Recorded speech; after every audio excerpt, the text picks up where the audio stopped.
ओम श्री गणेशाय नमः। अब मैं आपको गणेश जी के बारे में बताने जा रहा हूं। विनायक वंदना प्रथम क्यों कहा जाता है? विनायक ने सिद्धि कैसे प्राप्त की?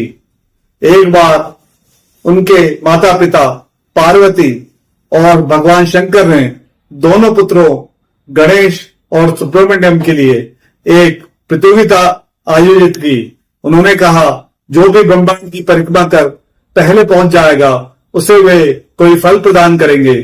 कनिष्ठ पुत्र कार्तिकेय तुरंत अपने मोर पर सवार हो षष्ठी की परिक्रमा करने चल दिए। परिक्रमा से कार्तिकेय को आते देखकर विनायक, जो अब तक चुपचाप बैठे थे, धीरे से उठे और अपने माता पिता की परिक्रमा कर बैठ गए।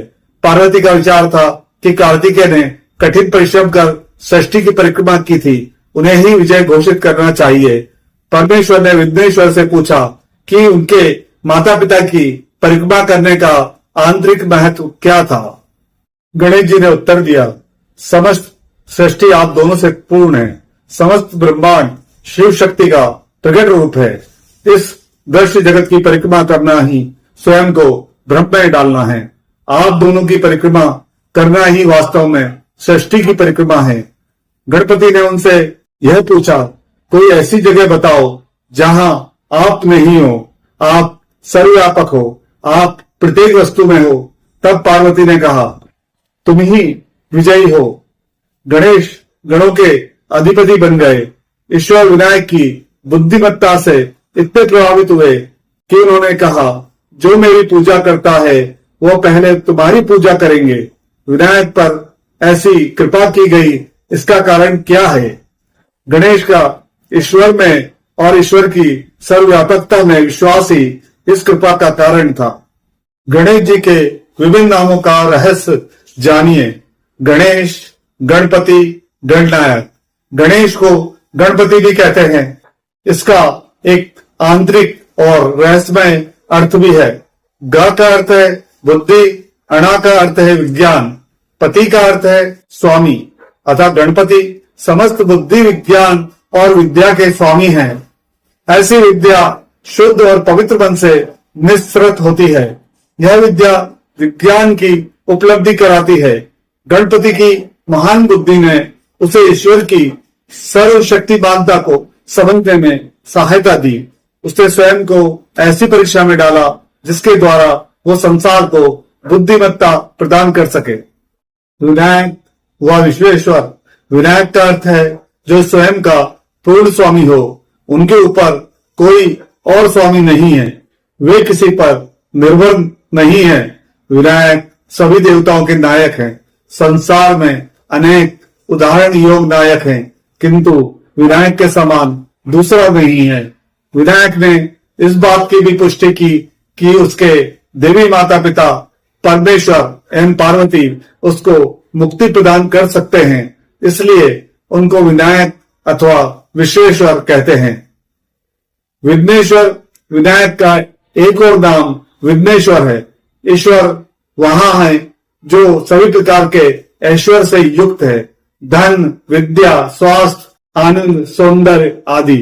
विघ्नेश्वर इन सभी ऐश्वर्यों के प्रदाता हैं और मार्ग के सभी विघ्नों को दूर करते हैं। वे अपने भक्तों पर इन ऐश्वर्यों की वर्षा करते हैं। यहाँ ऐश्वर्य का अभिप्राय सुख और आनंद से है। लंबोदर। गणपति को लंबोदर भी कहते हैं, जिसका अर्थ है लक्ष्मी स्वरूप। यहाँ लक्ष्मी समस्त ऐश्वर्य और समृद्धि की प्रतीक है। केवल धन की ही नहीं, जिसकी देवी धन लक्ष्मी है, जो 8 लक्ष्मियों में एक है।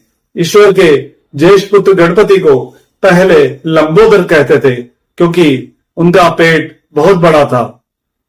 एक दंत। जब महर्षि व्यास ने विनायक से महाभारत लिखवानी प्रारंभ की तो शर्त रखी कि विनायक बिना रुके व्यास द्वारा कहे हर शब्द को लिखते रहेंगे। विनायक ने भी शर्त रखी कि व्यास बोलते समय रुकेंगे नहीं। लिखते समय विनायक की कलम टूट गई और उन्हें तुरंत अपने एक दांत तोड़कर उसे लिखना जारी रखा, इसलिए उन्हें एक दंत कहते हैं। मानवता के कल्याण के लिए विनायक द्वारा प्रदर्शित त्याग का यहाँ ज्वलंत उदाहरण है। इसलिए वेद कहते हैं अमृत की प्राप्ति केवल त्याग द्वारा हो सकती है। गजमुख, क्या हाथी का सर मनुष्य के शरीर में लगाया जा सकता है? गणेश के हाथी के सिर का प्रतीकात्मक महत्व ठीक से समझना होगा। हाथी बहुत बुद्धिमान होता है। गजमुख गणेश की बुद्धि, विवेक तथा संविद का प्रतीक है। हाथी की बुद्धि से गज तेलवी मुहावरा बना है। बुद्धिमान व्यक्ति को गज बुद्धि वाला कहा जाता है। हाथी मेधा शक्ति से युक्त होता है। हाथी अपने बड़े बड़े कानों से छोटी ध्वनि भी सुन सकता है। कानों से ईश्वर की महिमा का श्रवण करना आध्यात्मिक साधना में पहला कदम है। श्रवण के बाद उस पर मनन किया जाता है और फिर उसको आचरण में लाया जाता है। हाथी दूषण या भूषण, निंदा और प्रशंसा को संभाव से लेता है। अपने विशाल शरीर को इधर उधर हिलाते चलता है। अच्छी वस्तुओं को ग्रहण करता है तथा बुरी वस्तुओं को दूर फेंक देता है। मूषक वाहन, मूषक गणेश का वाहन है। वह चतुर और द्रुत जंतु है। इसका प्रतीकात्मक अर्थ यही है कि हमें अपने कार्यों में चतुर और उद्यमी होना चाहिए। मूषक को ग्रहण शक्ति का प्रतीक माना जाता है। विनायक के वाहन के रूप में चूहा अंधकार से प्रकाश की ओर ले जाने का प्रतीक है। इस प्रकार विनायक तत्व का अर्थ बुरे गुण, बुरे आचरण और बुरे विचारों को दूर करने वाला है। सद्गुण, सदाचरण और सद्विचार उत्पन्न करने वाला है। मूषक अज्ञान के अंधकार का प्रतीक है, जबकि गणेश ज्ञान के तेज हैं जो अज्ञान का अंधकार दूर करते हैं। जय मां ताप्ती।